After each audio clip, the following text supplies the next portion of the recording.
Welcome to Product Design here at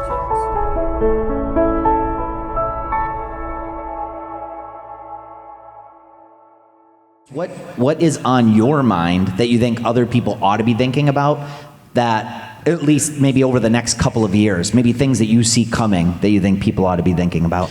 Yeah, one thing that really changed for me that was interesting is to see that a lot of people are now thinking about really more deeply, I would say more strategically, about how to measure UX and how to have a definition of design success. Like, so we have, let's say, a design team. What does success mean for us? Is it just the velocity of the team, the number of completed Jira tickets per month? Hopefully not, right? That would be a little bit sad. So we probably want to have some sort of impact. I think we often underestimate just how incredible the impact of design actually is and how cost effective it actually is. So if you think about engineering costs required to deliver a feature versus improvements costs, design costs, which are required for improvements in, I don't know, UX writing or in design, in flows, things like that. These are different dimensions we're talking about here. We really are. We just need to articulate it a bit better, I think. And so what I see a lot of teams now thinking about the so-called value architecture or UX value architecture, where how exactly do we actually contribute in some way to the business bottom line, and also to improving users' experience. So very often really trying to connect the business objectives that we're getting from OKRs and so on and so forth to literally specific, very tactical design initiatives that we're doing. Finding this way to bridge that gap, that usually requires a bit of planning.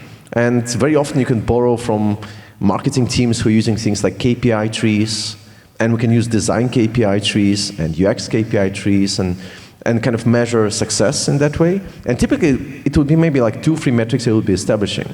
That's like, just to give an example, so within the European Parliament, what we did is we looked at like representative tasks that people are doing in a particular environment, because we have a lot of different websites. And so we have maybe 12, 15, maybe 18 different representative tasks that are signed off by senior stakeholders. So basically the question that I would ask is, what do people do with our product?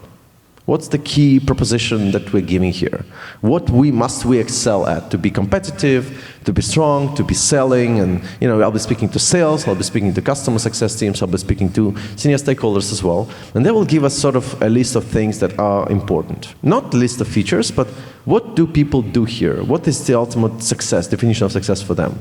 And then we need to be checking and testing if people are actually successful with that. And so for that, we bring in usually 15 to 20 people.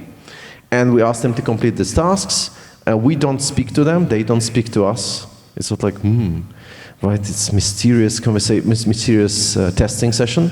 Because what we measure is the success rate for these tasks, but also the time that they need to complete these tasks.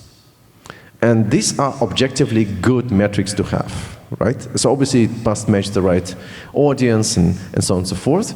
But if you do this once, and you do this 6 months later, and you do this or like 4 months later, and you do this again and again and again, you have basically this evolution of your UX success from the user's perspective, right? And then, of course, if you are looking at this task that people need to kind of meet, and need to be successful at, you can try to create this connection between the business outcomes that we want to achieve as well. And this is, I think, something that a lot of teams are now doing.